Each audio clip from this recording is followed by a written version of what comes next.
नमस्कार साथियों, स्वागत है आपका आपके अपनी YouTube channel V good classes में। तमाम क्लासों को देखने के लिए आपको क्या करना पड़ेगा, वीडियो देखते वक्त आपको क्या करना है कि यहाँ पर नीचे वी गुड क्लासेस हमारे लोगों के साथ हमारा नाम लिखा हुआ है चैनल का, इस पर आपको क्लिक करना है। जैसे आप क्लिक करते हैं आपके सामने इस तरीके का पेज ओपन होगा। उसके बाद आपको होम पेज नजर आ रहा है, इसके बाद वीडियो शॉर्ट लाइव और उसके बाद है प्लेलिस्ट। इस प्लेलिस्ट पर आपको क्लिक करना है। जैसे आप प्लेलिस्ट पर क्लिक करते हैं तो आपको तमाम क्लासेस नजर आएगी। जैसे कि फर्स्ट में यहाँ पर fitter theory second year PDF, इसमें आपको फिटर थ्योरी सेकंड ईयर की क्लास मिलेगी। इसमें आपको सेकंड ईयर इलेक्ट्रिशियन थ्योरी की तमाम क्लासेस मिलेगी। उसके बाद आपको आगे बढ़ना है और यहाँ पर फिटर थ्योरी जो फर्स्ट ईयर वालों के लिए क्वेश्चन है, जो कि निम्न के टोटल क्वेश्चन यहाँ पर आपको मिलेंगे। इलेक्ट्रिशियन थ्योरी का है तो सेकंड ईयर वालों के लिए यहाँ से क्वेश्चन और मिल जाएंगे। फर्स्ट ईयर इलेक्ट्रिशियन थ्योरी की रामबाण क्लास यानी आपको यहाँ पर फर्स्ट ईयर इलेक्ट्रिशियन थ्योरी की निम्न की पीडीएफ उसके सारे क्वेश्चन आपको यहाँ पर मिल जाएंगे। इसी प्रकार आप तमाम क्वेश्चन को देख सकते हैं। तमाम प्लेलिस्टों में अलग अलग तरीके से हमने अलग अलग क्लासों के अलग अलग सब्जेक्टों के क्वेश्चन को बांट रखा है, तो वहाँ से आप तमाम वीडियो और क्लासें देख सकते हैं। ठीक है, धन्यवाद।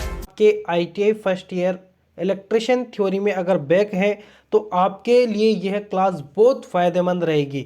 इस क्लास के अंतिम में मैं आपको एक चीज़ ऐसी बताऊंगा जिससे आपकी बैक 100% क्लियर हो जाएगी। तो आप वीडियो को अंतिम तक ज़रूर देखना, बहुत ज़्यादा आपको इस क्लास से फ़ायदा होने वाला है। साथ ही इस क्लास में जितने भी अपन क्वेश्चंस करेंगे उसमें से बहुत सारे क्वेश्चंस आपको एग्ज़ाम में देखने को मिलेंगे।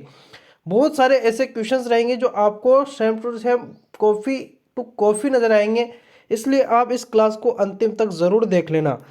क्लास के क्वेश्चंस बहुत ही शानदार सटीकता के साथ हमने विश्लेषण करके आप तक पहुंचाए हैं, तो इसलिए आपको क्लास को पूरा देखना है। और क्वेश्चंस बहुत ही शानदार क्वेश्चंस हैं। क्वेश्चनों पर आ जाते हैं। ठीक है, समय अपने लिए बहुत कीमती है, बहुत समय बाद बैक का एग्ज़ाम आया है, तो अपन को कंप्लीट पूरा अच्छी प्रकार से पढ़ना है, तभी अपन कंप्लीट पास हो पाएंगे। ठीक है, तो देखिए अपन अच्छे अंकों से पास होना है, लेकिन उससे पहले पास तो होना है, तो उस हिसाब से अपन को हर एक क्वेश्चन को अच्छे से देखना है। क्वेश्चन है 5S संकल्पना में निम्न में से कौन सा चरण स्टैंडर्डाइजेशन को इंगित करता है। देखिए इसके अलावा इस अभी तक एग्जाम में कोई भी क्वेश्चन छपा ही नहीं है। स्टैंडर्डाइजेशन के अलावा और कोई छपाई नहीं है, तो अपन को यही याद रखना है, डी ऑप्शन यहाँ पर कंप्लीटली सही आंसर होगा। डी ऑप्शन यहाँ पर कंप्लीटली आपका सही आंसर होगा। अगला क्वेश्चन ध्यान से देखना, कौन से प्लायर का उपयोग तार के हुक और लूप बनाने में होता है। हुक और लूप बनाने में किस प्लायर का उपयोग होता है, ध्यान रखना। तो यहाँ पर जो हुक और लूप बनाने के लिए है ना, वह राउंड नोज प्लायर यानी कि राउंड नोज प्लायर का उपयोग किया जाता है। सी ऑप्शन यहाँ पर भी आपका कंप्लीटली सही आंसर होगा। अगले क्वेश्चन पर आइए, अपशिष्ट निपटान विधि कौन सी है जो बहुत सारी ऊर्जा बचाती है। यहाँ पर दो क्वेश्चन बनते हैं, तो दोनों क्वेश्चन क्या बनते हैं, एक तो ऊर्जा बचाती है जो बनता है, और एक पूरा ये का यही होता है अपशिष्ट निपटान की विधि कौन सी है जो बहुत सारी ऊर्जा उत्पन्न करती है, ऊष्मा उत्पन्न करती है। यहाँ पर क्या लिखा हो जाता है फिर, ऊष्मा ऊष्मा उत्पन्न करती हैं, उत्पन्न करती हैं। तो ऊष्मा उत्पन्न कौन करेगी, तो ऊष्मा को उत्पन्न करेगी भस्मीकरण। ठीक है, ऊष्मा को उत्पन्न कौन करेगी, भस्मीकरण। तो इस जगह ऊष्मा उत्पन्न हो तो भस्मीकरण आपका सही आंसर होगा। लेकिन बहुत सारी ऊर्जा जो बचाती है वह विधि कौन सा है, तो वह विधि है पुनर्चक्रण। ठीक है, रिसाइकलिंग आपका कंप्लीटली यहाँ पर सही आंसर होगा। अगले क्वेश्चन को ध्यान से देखना। अगला क्वेश्चन से इस औजार का क्या नाम है। यहाँ पर जो आपके सामने औजार है, इस औजार का नाम आपको बताना है। तो इस औजार का जो नाम है वह डायगोनल कटिंग प्लायर है। ठीक है, कौन सा प्लायर है, डायगोनल कटिंग प्लायर इसको अपन कहते हैं, ध्यान रखना। इसको विकर्ण कटिंग प्लायर भी कहते हैं, पार्श्व कटिंग प्लायर भी कहते हैं, और साइड कटिंग प्लायर भी इसी प्लायर को कहते हैं। यह तारों को काटने के लिए काम में लिया जाता है। ठीक है, ध्यान रखना है, इसको मोस्ट इंपॉर्टेंट क्वेश्चन था इसलिए मैंने आपको यह दिया है और बहुत बार पूछा जा चुका है। अगला जो क्वेश्चन है वह है, इस सुरक्षा चिन्ह का नाम क्या है। सुरक्षा चिन्ह के बारे में आपको याद होना बहुत ज़रूरी है। चेतावनी का चिन्ह जो होता है वह त्रिभुज आकार का होता है। आवश्यक चिन्ह यह आवश्यक चिन्ह ही है। ठीक है, और निषेध चिन्ह जिसमें क्या होता है, गोल आकृति होती है लेकिन एक बीच में क्रॉस पट्टी होती है। सूचनात्मक चिन्ह का आकृति हमेशा वर्गाकार होता है। ठीक है, तो आपको याद रखना है, यहाँ पर जो चित्र दिया है यह आवश्यक चिन्ह है, यानी कि बी ऑप्शन आपका कंप्लीटली यहाँ पर सही आंसर होगा। अगला क्वेश्चन ध्यान से देखना, पीड़ित के रक्त के बहाव को रोकने के लिए क्या प्राथमिक चिकित्सा उपलब्ध कराई जाती है।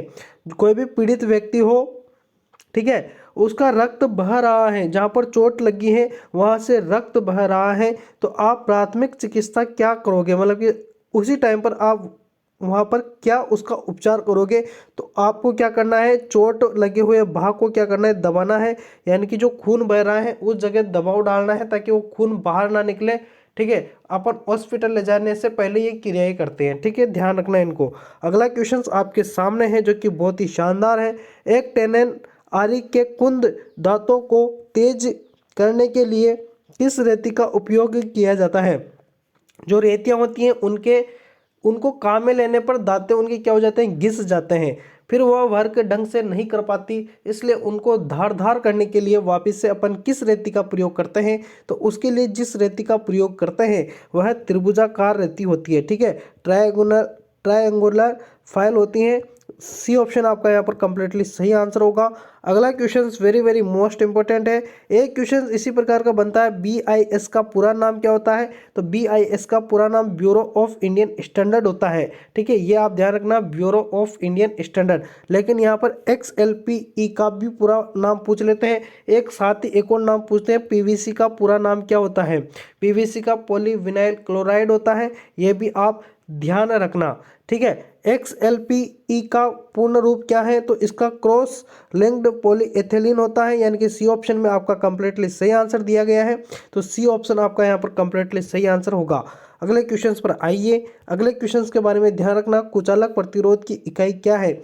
कुचालक को कहते हैं रेजिस्टेंस। रेजिस्टेंस की जो इकाई है वो आप सभी को पता होगा, लेकिन यहाँ पर आपको मेगा ओम ही करके आना है। कुचालक का पूछा है, और कुचालक है ना, तो कुचालक को पूरा कहते हैं इंसुलेशन रेजिस्टेंस। ठीक है, कुचालक अलग है और प्रतिरोध अलग है। प्रतिरोध अलग है। प्रतिरोध का अगर पूछता तो आपका ए ऑप्शन कंप्लीटली सही आंसर होगा, लेकिन कुचालक का पूछा है जो कि इंसुलेशन रेजिस्टेंस है, जिसका इकाई मेगा ओम होगा। ठीक है, ध्यान रखना, यहाँ पर किलो दिया है, मिली दिया है, इनसे कोई लेना देना नहीं होता, मेगा ही आपका यहाँ पर कंप्लीटली सही आंसर होता है।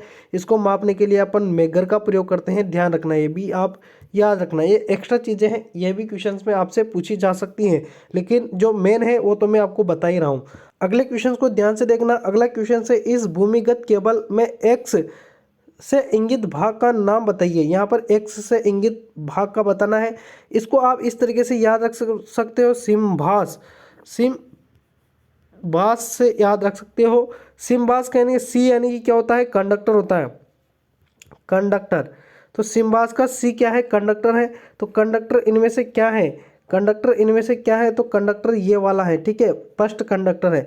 फिर उसके बाद में आता है इंसुलेशन। इंसुलेशन, इंसुलेशन इसमें से कौन सा है, तो इंसुलेशन इसमें से ये तार के ऊपर जो प्लास्टिक चढ़ा होता है इसी जगह, वह इंसुलेशन है। ठीक है, उसके बाद आता है एम। एम यानी होता है मेटेलिक सीट, लेड सीट। तो यहाँ पर ये डी ऑप्शन आपका कंप्लीटली सही आंसर होगा। इसी के बारे में पूछा है, तो यहाँ पर ये मेटेलिक सीट या लेड सीट होती हैं, जो कि डी ऑप्शन आपका यहाँ पर कंप्लीटली सही आंसर। इसके बाद में आपसे बी का, यहाँ पर बी जो होता है इसका होता है बेंडिंग। ठीक है, ये बेंडिंग होती है। इसके बाद में फिर दिया है ए यानी कि आर्मरिंग। जो आर्मरिंग होती है वह यहाँ पर यह दी है। ठीक है, उसके बाद में होता है सर्विंग। तो यहाँ पर यह जो है ये सर्विंग है। तो सभी का मैंने बता दिया आपको कंप्लीटली। अगला क्वेश्चन ध्यान से देखना।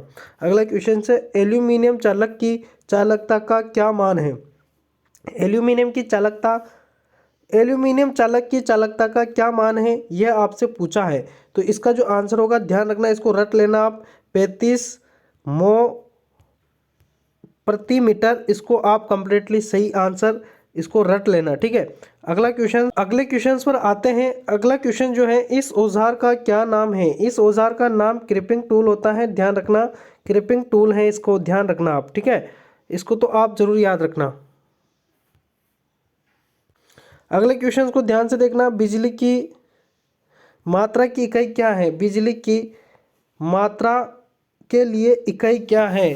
तो बिजली की मात्रा के लिए जो इकाई है वह क्या है, यह आपसे पूछा है। तो इसके लिए जो आंसर होगा वह बी ऑप्शन होगा, कुलाम। ठीक है, कुलाम आपका कंप्लीटली यहाँ पर सही आंसर है। मोस्ट इंपॉर्टेंट क्वेश्चन है, इसको आप जरूर ध्यान रखना। अगला और दमदार क्वेश्चन आया है, अधिक अतिरिक्त धारा सुरक्षा हेतु क्या उदाहरण है। अधिक अतिरिक्त धारा यानी कि ओवरलोड करंट।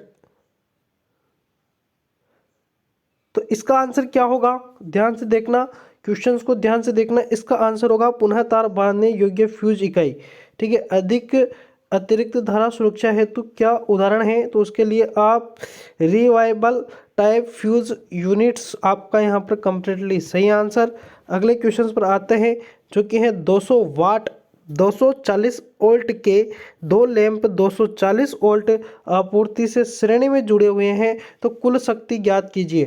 देखिए यहाँ पर आपको है ना इस तरीके से दो लैंप जुड़े हैं, एक लैंप यह है, एक लैंप यह है। ठीक है, दो लैंप जुड़े हुए हैं जो कि श्रेणी क्रम में जुड़े हुए हैं और 240 वोल्ट से जुड़े हुए हैं। अगर यहाँ पर श्रेणी में जुड़े हुए हैं तो वोल्टेज क्या होगा? वोल्टेज यहाँ पर डिवाइडेड होगा, यानी कि 240 है तो 120 इसको मिलेगा, 120 इसको मिलेगा। ठीक है, तो यहाँ पर शक्ति खपत कम होगी, अधूरी खपत होगी, आधी खपत होगी। लैंप 240 वोल्ट वाला है, उसको आप 120 वोल्ट दे रहे हो तो 200 वाट का 200 वाट की तरह काम नहीं करेगा। ठीक है, तो ये कितना काम करेगा? तो यह कितना काम करेगा? यह करेगा, देखिए आधे से भी आधा हो जाता है। 200 वाट का है ना, तो ये 200 वाट का आधे से भी आधा हो जाता है। आधा कितना होता है? 100 वाट। अब देखिए आप क्या कर रहे हो यहाँ पर, मेरी बात समझना आप ध्यान से। 240 वोल्ट का बल्ब है, 240 तो आपने यहाँ से दी, लेकिन श्रेणी क्रम में होने के कारण वोल्टेज क्या हो जाएगा? डिवाइडेड हो जाएगा। 120 इसको मिलेगा, 120 इसको मिलेगा। अब 120 मिल रहा है जहाँ 240 वोल्ट का बल्ब है, और आप कह रहे हो कि शक्ति कितना देगा? तो यहाँ पर आप ध्यान रखना कि जो शक्ति है ना वो आधी से भी आधी हो जाएगी फिर। तो यहाँ पर 200 वाट का आधा 100, फिर उसका भी आधा 50, तो एक बल्ब 50 वाट शक्ति खपत करेगा। तो एक यह 50 वाट और 50 वाट यानी कि टोटल 100 वाट यहाँ पर शक्ति खपत करेगा। यह मैंने डायरेक्ट आपको बता दिया है, इसमें कोई सूत्र मैंने नहीं लगाया है। वैसे ये फॉर्मूले के हिसाब से करो तो लंबा जाता है, इसलिए आपको मैंने डायरेक्ट समझा दिया, ये याद रखना इसको। ठीक है, आधी से भी आधी शक्ति हो जाती है श्रेणी क्रम में अगर वोल्टेज डिवाइडेड हो रहा है तो। ठीक है, अगले क्वेश्चन पर आते हैं जो कि है प्रतिरोधकता की इकाई क्या है? प्रतिरोधकता की इकाई के बारे में पूछा गया है। प्रतिरोधकता यानी कि यहाँ पर रजिस्टिविटी है। रजिस्टिविटी का जो आंसर होगा, यूनिट होगी, वह क्या होगी? तो इसकी जो यूनिट होती है ओम मीटर होती है। ठीक है, ध्यान रखना। इससे संबंधित एक और क्वेश्चन आएगा प्रतिरोधकता से संबंधित, उसको समझेंगे अपन। यहाँ पर आपको इसको याद रखना है, ओम मीटर आपका कंप्लीटली सही आंसर। क्वेश्चन देखिएगा अगला जो कि चालकता की इकाई क्या है? यहाँ पर कंडक्टेंस की इकाई पूछी है। देखिए अपन ने ओम मीटर तो अभी पढ़ा है जो कि प्रतिरोधकता की है, प्रतिरोधकता की है। ठीक है, प्रतिरोधकता की है। और ओम किसका होता है? तो प्रतिरोध का होता है, प्रतिरोध का होता है। ठीक है, प्रतिरोध का होता है। और यहाँ पर देखिए एक दिया है मो और एक दिया है ओम प्रति मीटर, तो इन दोनों में से कौन सा सही आंसर होगा? तो इन दोनों में से मो आपका सही आंसर होगा। ठीक है, कंडक्टेंस का पूछा है ना, तो यहाँ पर आपका मो होगा, लेकिन इस जगह आपसे कंडक्टिविटी का पूछ लेता, कंडक्टिविटी का पूछ लेता, तो आपका यहाँ पर डी ऑप्शन होता। ठीक है, ध्यान रखना, कंडक्टेंस का पूछे तो मो और कंडक्टिविटी का पूछे तो डी ऑप्शन आपका यहाँ पर सही आंसर होगा। अगले क्वेश्चंस पर आइए। चलिए, कौन सी वैद्युतिक राशि चालक में ऊष्मा उत्पन्न को प्रभावित करती हैं? तो कौन सी वैद्युतीय राशि चालक में ऊष्मा उत्पन्न को प्रभावित करती हैं? तो वह होती हैं धारा का वर्ग। धारा का वर्ग कैसे होता है मैं आपको बता देता हूँ, जैसे कि ई बराबर यहाँ पर होता है, आई स्क्वायर आर टी। ठीक है, आई स्क्वायर आर टी होता है। तो ये आई स्क्वायर जो है ना, वही यहाँ पर पूछा गया है धारा का वर्ग। ठीक है, अगले क्वेश्चन पर आइए। क्वेश्चन से एक खुले सर्किट में प्रतिरोध का मान क्या है? एक खुले सर्किट में प्रतिरोध का मान क्या है? तो प्रतिरोध का जो मान है ना, प्रतिरोध का जो मान है ना, वह क्या होगा? डी ऑप्शन आपका कंप्लीटली सही आंसर होगा, जो कि है एक खुला प्रतिरोध। देखिए खुला सर्किट प्रतिरोध का मान क्या है? तो खुला है तो अनंत प्रतिरोध है। अगर यहाँ पर बंद होता, क्लोज्ड होता, तो यहाँ पर शून्य प्रतिरोध होता। शॉर्ट सर्किट होता तो शून्य होता। ठीक है, शॉर्ट सर्किट होता तो शून्य होता। ठीक है, तो दोस्तों यहीं पर ही अपन आज की क्लास को विराम देंगे, लेकिन उससे पहले मैं आपको एक सूचना दे देता हूं कि ये क्वेश्चन मैंने आपको फैक्ट क्वेश्चंस बताए हैं, लेकिन आपको विस्तृत यानी कि पूरा अच्छी प्रकार से पढ़ना है। एक से लेकर टोटल क्वेश्चंस आपको निम्मी की पीडीएफ के क्वेश्चंस पढ़ने हैं। तो उनको कहाँ से आप पढ़ पाओगे? वीडियो के थ्रू। तो आपको डिस्क्रिप्शन में जाना है, वहाँ से आपको प्लेलिस्ट का लिंक मिलेगा आपको, ठीक है। उस पर क्लिक कर कर आप तमाम क्वेश्चन देख सकते हैं। बहुत मोस्ट इंपॉर्टेंट है, आपको पूरा पढ़ना चाहिए, वो है ना, पढ़ना चाहिए। अगर आपके पास समय तो उनको जरूर पढ़ना चाहिए, ठीक है। तभी आपका बेड़ा पार हो सकता है, ठीक है। मिलेंगे नेक्स्ट वीडियो में, तब तक के लिए धन्यवाद, शुक्रिया। तमाम क्लासों को देखने के लिए आपको क्या करना पड़ेगा, वीडियो देखते वक्त आपको क्या करना है कि यहाँ पर नीचे भी क्लासेस हमारे लोगों के साथ हमारा नाम लिखा हुआ है चैनल का, इस पर आपको क्लिक करना है। जैसे आप क्लिक करते हैं आपके सामने इस तरीके का पेज ओपन होगा। उसके बाद आपको होम पेज नजर आ रहा है, इसके बाद वीडियो शॉर्ट लाइव और उसके बाद प्लेलिस्ट, इस प्लेलिस्ट पर आपको क्लिक करना है। जैसे आप प्लेलिस्ट पर क्लिक करते हैं तो आपको तमाम क्लासेस मिल जाएगी। जैसे कि यहाँ पर फिटर थ्योरी सेकंड ईयर इसमें आपको fitter theory second year class मिलेगी, इसमें आपको सेकंड ईयर इलेक्ट्रिशियन थ्योरी की तमाम क्लास मिलेगी। उसके बाद आपको आगे बढ़ना है और यहाँ पर फिटर थ्योरी के फर्स्ट ईयर वाले क्वेश्चन है, लेकिन निम्न यहाँ आपको मिलेंगे। इलेक्ट्रिशियन थ्योरी का है तो सेकंड ईयर वाले यहाँ क्वेश्चन मिल जाएंगे। फर्स्ट ईयर इलेक्ट्रिशियन थ्योरी की तमाम क्लास यानी आपको फर्स्ट ईयर इलेक्ट्रिशियन थ्योरी के निम्न पीरियड के सारे क्वेश्चन आपको मिल जाएंगे। इसी प्रकार आप तमाम क्वेश्चन को देख सकते हैं, तमाम क्लासों में अलग-अलग तरीके से हम अलग-अलग क्लासों के अलग-अलग सब्जेक्ट को बांट कर वहां से आप तमाम वीडियो और क्लासेस देख सकते हैं, ठीक है। धन्यवाद।